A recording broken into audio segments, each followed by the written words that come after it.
Just like taking precautionary steps to prevent heart disease, liver and kidney disease, among others, you need to take steps to keep your gut clean for the benefit of your daily life.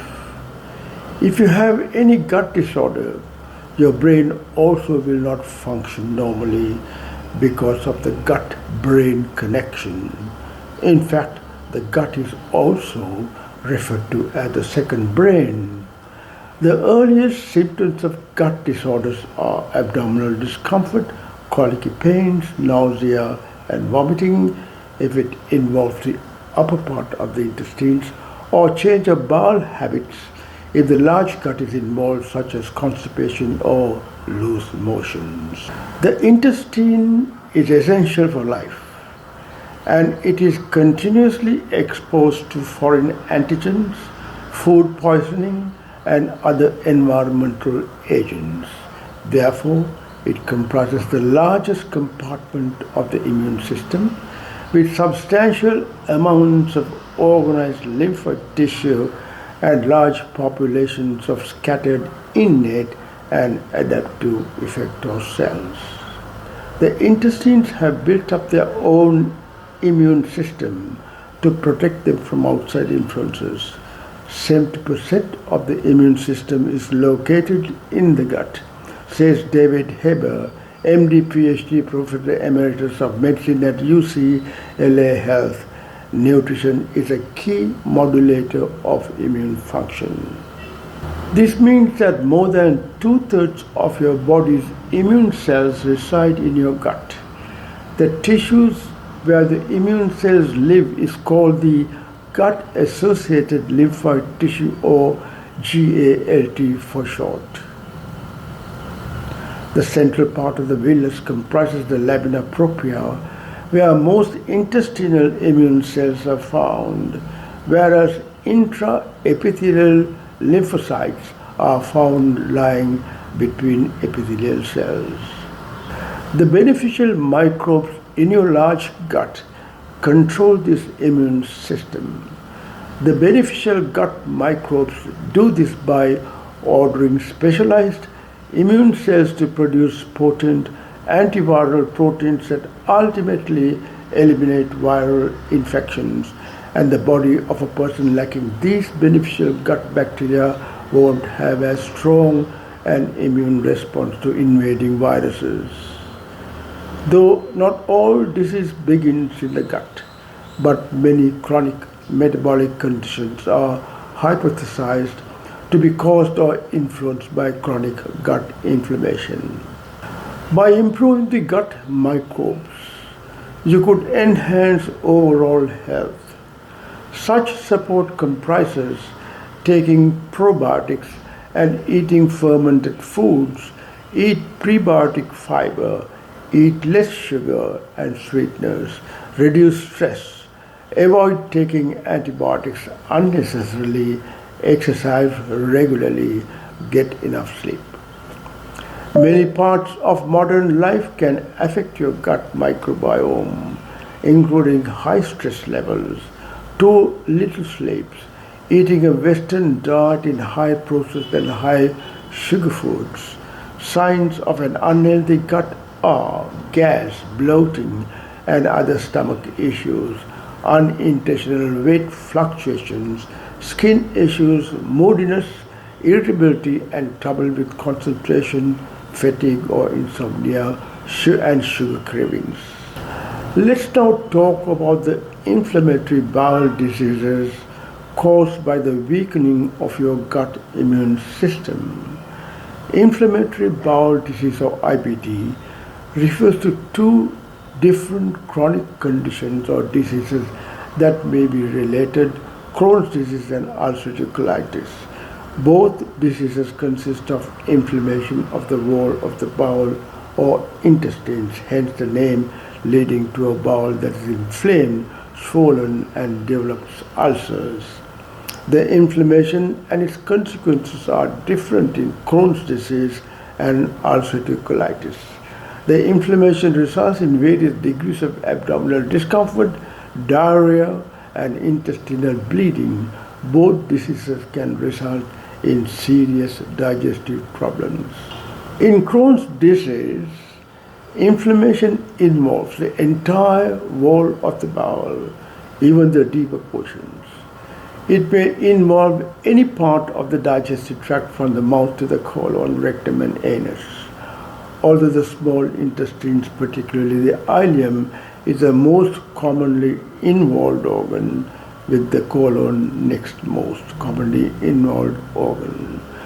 One of the characteristics of Crohn's disease is that involvement of the bowel may be discontinuous, that is, several areas may be inflamed, but intervening segments may be normal.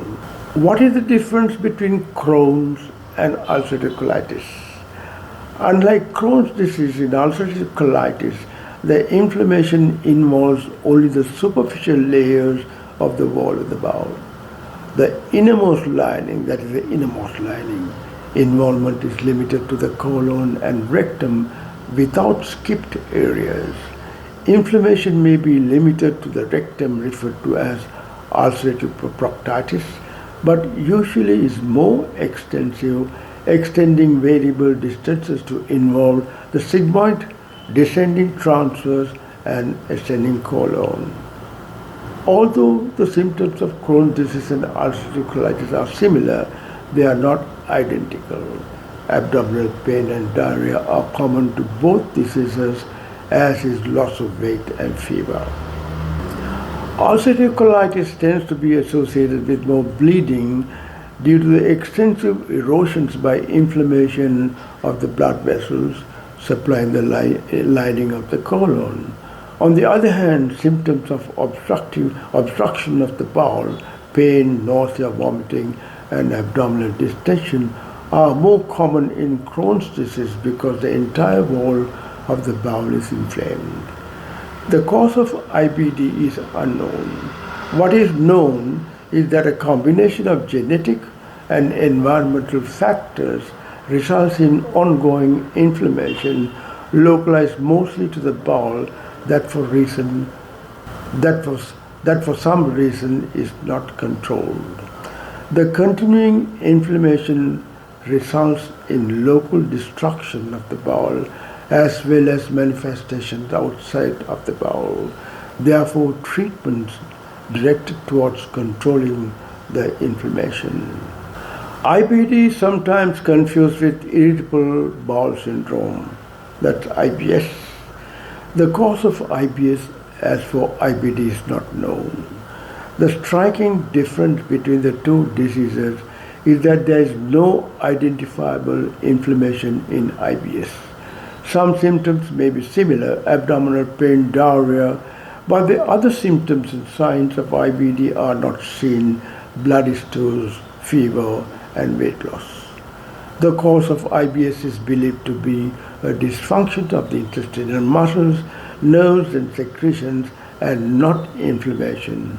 Signs of inflammation in the intestines as well as symptoms outside of the abdomen are not seen in IBS.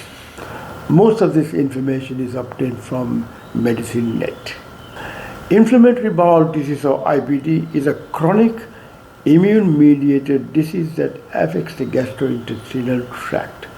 It is argued that environment, microbiome, and immune-mediated factors interact in a genetically susceptible host to trigger IBD. Recently, there has been increased interest in the development, progression, and treatment of IBD because of our understanding of the microbiome. Researchers have proved that some factors can alter the microbiome and the pathogenesis of IBD. As a result, there has been increasing interest in the application of probiotics, prebiotics, antibiotics, fecal microbiota transplantations, and gene manipulations in treating IBD because of the possible curative effect of microbiome modulating interventions. Short-chain fatty acids, or SCFA, mainly including butyrate, propionate, and acetate, are the primary products of the breakdown of non-digestible carbohydrates like fiber by gut bacteria. Among them, butyrate, which is produced by Clostridium, enhances the function of mucosal Treg cells and alleviates enteritis in mice. The increase in butyrate can also promote the proliferation of Treg cells, exerting its protective effect on the gut. Regulatory T cells or Tregs are critical for tuning the intestinal immune response to self and non-self antigens in the intestine. It is important in intestinal homeostasis, is illustrated by the onset of overt inflammation caused by a deficiency in Treg generation function or stability in the gut. Now, what are Treg cells? Regulatory T cells or Tregs are a specialized subpopulation of T cells that act to suppress immune response, thereby maintaining homeostasis and self-tolerance. It has been shown that Tregs are able to inhibit T cell proliferation and cytokine production and play a critical role in preventing autoimmunity. The ultimate solution to prevent inflammatory bowel disease lies in looking after the beneficial gut microbes by feeding them through non-digestible food particles and the production of short-chain fatty acids by the microbes. I hope this video article was useful. Keep your bowels from inflammatory diseases. And for now, stay safe and goodbye for now.